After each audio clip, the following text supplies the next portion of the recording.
नमस्कार, म कमल छेत्री। आज मैं एउटा रियल स्टोरी मेरो पडोसमा भएकी गायत्रीको कहानी लिएर आउँदैछु। आशा गर्दैछु हजुरहरूलाई यो कहानी पसन्द आउँछ। यो कहानी हेरेपछि यो परिवारलाई आर्थिक मद्दत गर्नुहुन्छ भन्ने मलाई पूर्ण विश्वास छ। आउनुहोस् यो कहानीको सुरुवात गरौँ।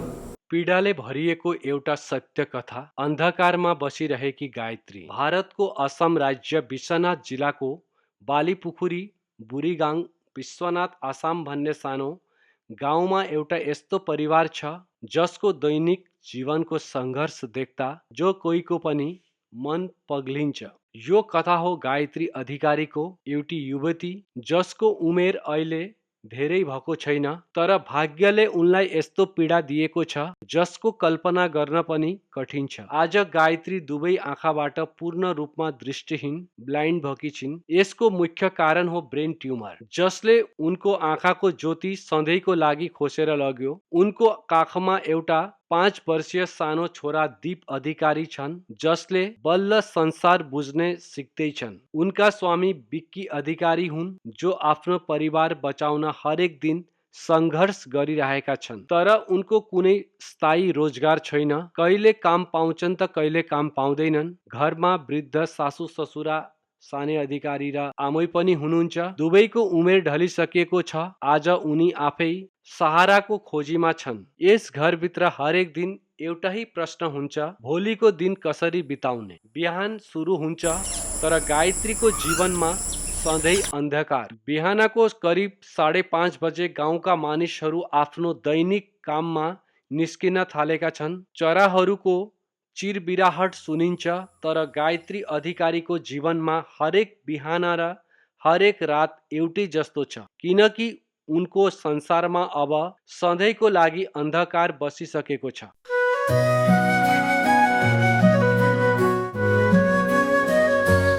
बाबु स्कुल जानुपर्छ, छिटो उठ न। मामा उठे, तपाईँ कहाँ हुनुहुन्छ? म लुगा सुकाइरहेछु।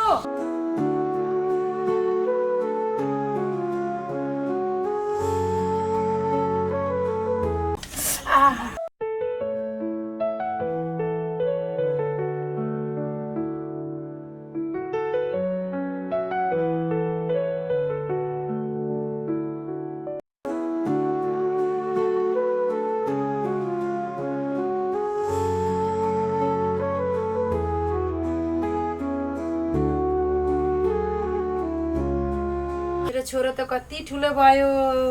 जा छोरा, मुख धोएर आइज, म तेरो लागि स्कुलले कपडा निकालिदिन्छु। तर उनको मनलाई थाहा छ उनले आफ्नो छोराको अनुहार कहिले पनि देख्न सक्दिनन्।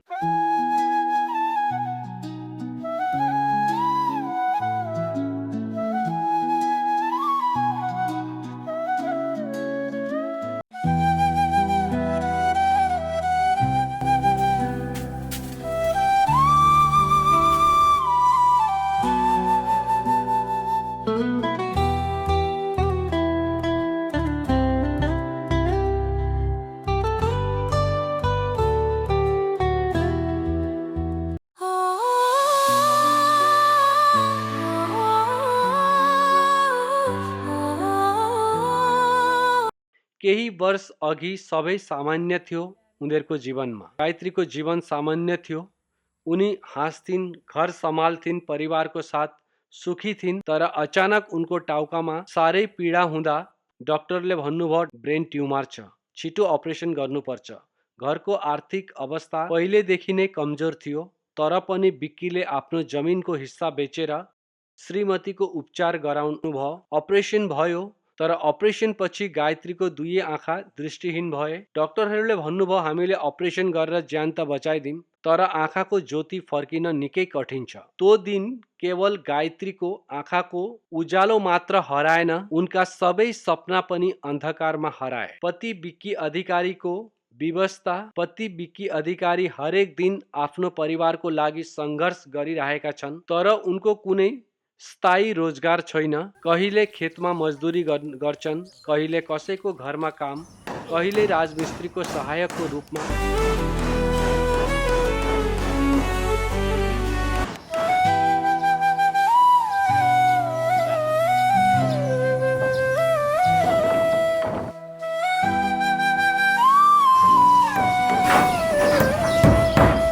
तर धेरै दिन यस्तो पनि आउँछ जब दिनभर घुम्दा पनि कुनै काम निक्लिँदैन। बिक्की, आज पनि काम पाइनौ? पाइन दाइ, आज पनि काम पाइन। घरमा रासन पनि खतम भएको छ। बिक्की, तिमीले सरकारबाट वा कोही अरूबाट कुनै सहायता पाइनौ? जति सहयोग चाहिथ्यो तर त्यति कहिले पाइनँ। श्रीमतीलाई औषधि चाहिन्छ, छोराको पढाइ छ, घर चलाउनु पर्छ, सबै थोक एक्लै सम्हाल्नु परेको छ। एउटी आमा जो अन्धकारमा खाना पकाउँछिन्, गायत्री भान्सामा जान्छिन्, घरको दिवाललाई समात्दै बिस्तारो चुलासम्म पुग्छिन्।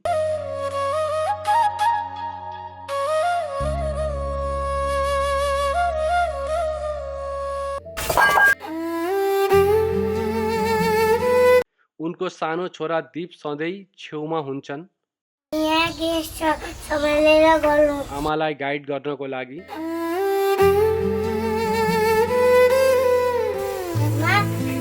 गेस ठुलो छ, सानो पालो।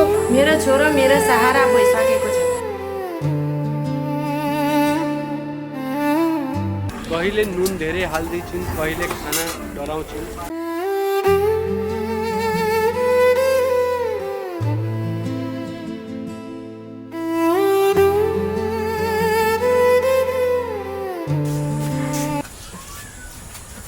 छोरा,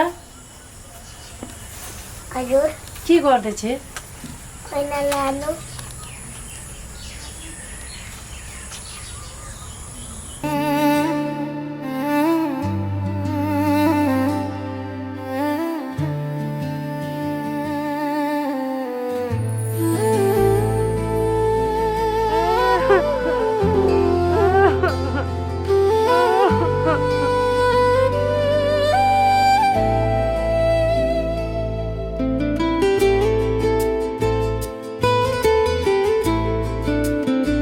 मेरो छोरो मेरो सहारा भइसकेको छ। सोच्नुहोस्, जुन उमेरमा बच्चाले आमाको सहारा लिन्छन्, त्यही उमेरमा दीप आफ्नो आमाको सहारा बनेका छन्।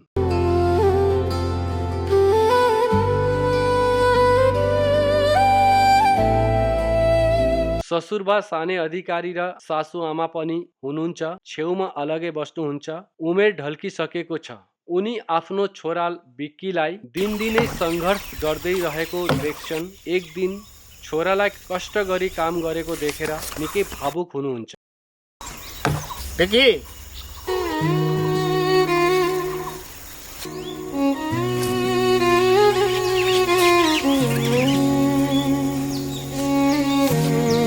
छोरा, म बुढा भए तँलाई मद्दत पनि गर्न सकिनँ, तर तँलाई मैले यस्तो काम गरेको देख्दा मलाई दिलमा दुःख लाग्छ। म हार मान्नेवाला छिन। जसरी भए पनि परिवारलाई सम्हाल्छु। एक साँझ दीप आफ्नो आमाको छेउमा बसिरहेका थिए। उसले बिस्तारै सोधे, तपाईँ मलाई किन हेर्न सक्नुहुँदैन? छोरा, भगवानले मेरो आँखा बन्द गरिदिनु भएको छ। भगवानलाई भन्छु म तपाईँको आँखा ठिक गरिदिनु। यति सुन्न साथ गायत्री रुन थालिन्, आमा तपाईँ किन रुनुहुन्छ? किनकि एउटा आमाले आफ्नो बच्चाको अनुहार हेर्न सक्दिनन्। यो भन्दा ठुलो पीडा सायद अरू केही छैन यो दुनियाँमा।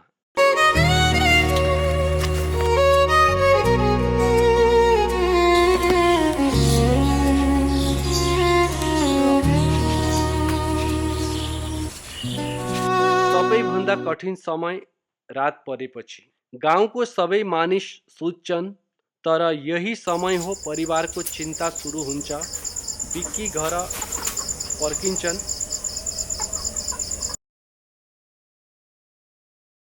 आज केही कमै भयो? भएन। मेरो औषधि पनि सकिएको छ। दीपको ट्युसन फिस पनि दिन छ। कोसिस गरिरहेको छु, तर केही बुझ्न सकेको छिन। कहाँ जाउँ, के गरौँ?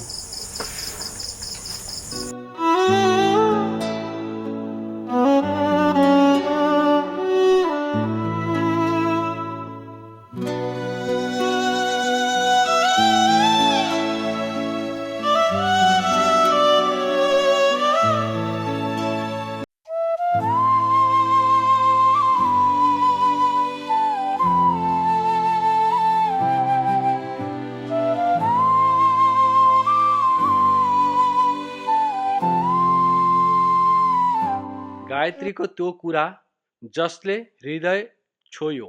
अलिक दिन अघि मैले गायत्रीलाई सोधेँ, गायत्री यो भन कि जीवनमा तिमीलाई सबभन्दा बेसी के कुराको लागि डर लाग्छ? मलाई अगर मरिछु भने पनि डर लाग्दैन। मलाई जीवनमा अन्त्य हुनको डर लाग्दैन। अगर मलाई केही भएछ भने मेरो छोरालाई कसले सम्हाल्छ त्यही चाहिँ मलाई डर लाग्छ। यो सुनेर मसँग अरू कुनै शब्द थिएनन् उहाँलाई अरू प्रश्न गर्ने। त्यो दिन मैले बुझेँ एउटा आमा आफ्नो पीडाभन्दा बढी आफ्नो बच्चाको भविष्यको लागि रुन्छिन्। यो केवल एउटा कथा होइन, यो बालीपुखुरी बुढीगाङ विश्वनाथ आसाम इन्डियामा बसिरहेको एउटा परिवारको वास्तविकता हो, जो हरेक दिन रोग, गरिबी र बाध्यतासँग लडिरहेको छ। एउटी आमा जो देख्न सक्दिनन्, एउटा पति जो रोजगारको सङ्घर्षमा छन्, एउटा सानो बच्चा जसको बचपन जिम्मेदारीमा बदलिएको छ। नमस्कार, म कमल छेत्री तपाईहरुलाई हात जोडेर विनम्र एउटा बिन्ती गर्छु। हजुरहरूले यो भिडियो हेरिरहनु भएको छ भने अगाडि आउनुहोस् र यो परिवारलाई सहायता प्रदान गर्नुहोस्। तपाईहरुको एउटा सानो आर्थिक मद्दतले कसैको औषधि बनिन सक्छ, एउटा बच्चाको पढाइमा मद्दत गर्न सक्छ र कसैको चुलामा आगो पनि जल्न सक्छ। गायत्री अधिकारी, विकी अधिकारी, दीप अधिकारी र साने अधिकारी ज्यूको परिवार आज हाम्रो मानवताको आशामा बाँचेका छन्। कहिलेकाहीँ कसैको मद्दत गर्नको लागि भगवान यो धरतीमा आफै आउनुहुन्न, अरूको माध्यमबाट मद्दत गर्नुहुन्छ। हुन सक्ला त्यो माध्यम तपाईँ नै हुनुहुन्छ भन्ने मलाई पूर्ण आशा छ। त म आशा गर्छु तपाईहरुलाई यो भिडियो हेरेर राम्रो लाग्यो। अगर भिडियो हेरेर राम्रो लाग्यो भने भिडियोलाई लाइक गर्नु, शेयर गर्नु, कमेन्ट गर्नु। अरू यो परिवारलाई जति सक्नुहुन्छ आफ्नो सामर्थ्यको हिसाबमा आर्थिक मद्दत गर्नु होला भन्ने मेरो विनम्र बिन्ती छ हजुरहरुसँग। धन्यवाद।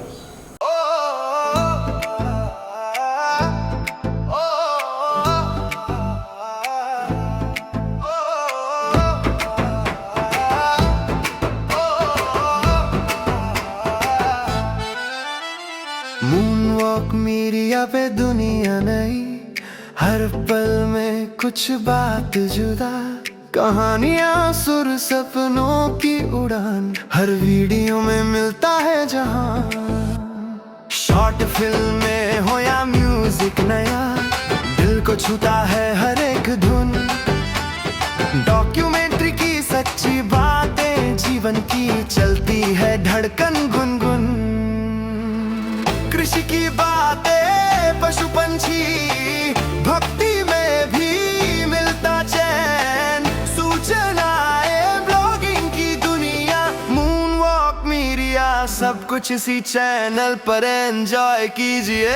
देखो सुनो मजा लो यार, मूनवॉक मीडिया है तैयार।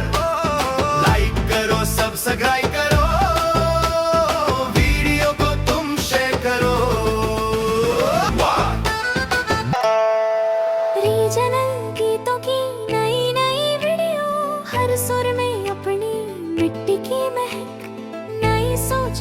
शॉर्ट फिल्में, दिल को छूने वाली हर झलक, जानवरों का प्यार, किसानों की शान, ज्ञान बढ़ाती हर कहानी।